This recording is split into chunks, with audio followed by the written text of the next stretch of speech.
बोलो राधे राधे। राधे किसी भी चीज को समझने के लिए सबसे पहले मन को शांत रखना चाहिए और फिर काम पर ध्यान देना चाहिए, क्योंकि हम मन से ही प्रश्न खोज लेते हैं और मन से ही उनका जवाब देकर बैठ जाते हैं। भगवान श्री कृष्ण ने मन को शांत रखने के लिए दो चीज़ें बताई है।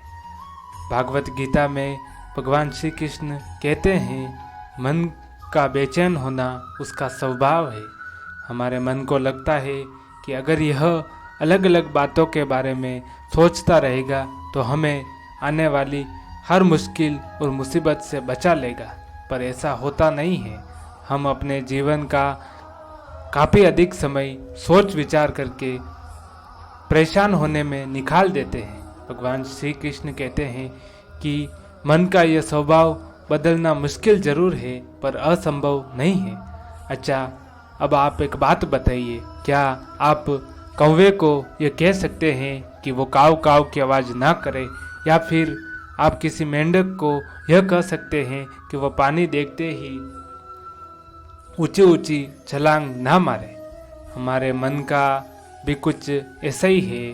जीवन में कुछ भी होता है, अच्छा या बुरा, हमारा मन उस पर काव काव करने लगता है। काव काव से मेरा मतलब है कि चिंता करना, व्याकुल होना। कोई बुरी बात होती भी नहीं है और मन परेशानी की ऊंची ऊंची लपटें लेने लगता है। कभी कभी तो मुझे ऐसा लगता है कि हम में से कई लोग तो सिर्फ परेशान होने के लिए ही जीते हैं। सारी परेशानी, पीड़ा और दुविधा अक्सर हमारे मन की बनाई हुई कहानियाँ होती है। भगवान श्री कृष्ण हमें हमारे मन को शांत और स्थिर करने के लिए दो उपाय देते हैं। पहला ध्यान करना और दूसरा वैराग्य भाव सीखना। अब ध्यान या मेडिटेशन शब्द सुनते ही आप में से कई लोग कहेंगे कि आप आंख बंद कर सांसें अंदर बाहर नहीं ले सकते, या हम सब गलती कर बैठते हैं। मेडिटेशन या ध्यान का मतलब सिर्फ आंख बंद कर बैठना नहीं होता, बल्कि एक चीज़ पर ध्यान लगाना और उससे ध्यान नहीं हटने देना होता है। अगर आप रोटी बना रहे हैं तो सिर्फ उस बात पर ध्यान दीजिए, और अगर आप पिक्चर देख रहे हैं तो सिर्फ अपना पूरा ध्यान पिक्चर पर लगाएं। यह मत सोचिए कि पिक्चर देखकर आप अपना कितना वक्त बर्बाद कर रहे हैं। जब आप जीवन में हर छोटे बड़े काम को पूरे ध्यान से करते हैं तो आपका जीवन ही एक मेडिटेशन बन जाता है। ऐसे जीवन में शांति, स्थिरता एवं साहस और सफलता अनिवार्य है। वैराग्य भाव का दूसरा उपाय है, वैराग्य का अर्थ है यह नहीं कि आप सब कुछ छोड़कर जंगल में जाकर बैठ जाए। वैराग्य का सच्चा अर्थ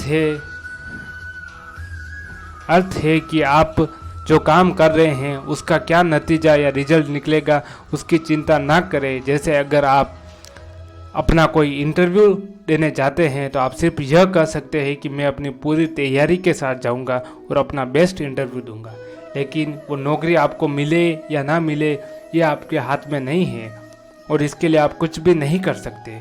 और अगर हम इन चीज़ों के लिए कुछ नहीं कर सकते तो उन चीज़ों के बारे में चिंता करना भी नहीं चाहिए। यही वैराग्य का सच्चा मतलब होता है। और भगवान श्री कृष्ण का दूसरा उपाय यही है मन को शांत करने का। बोलो राधे राधे।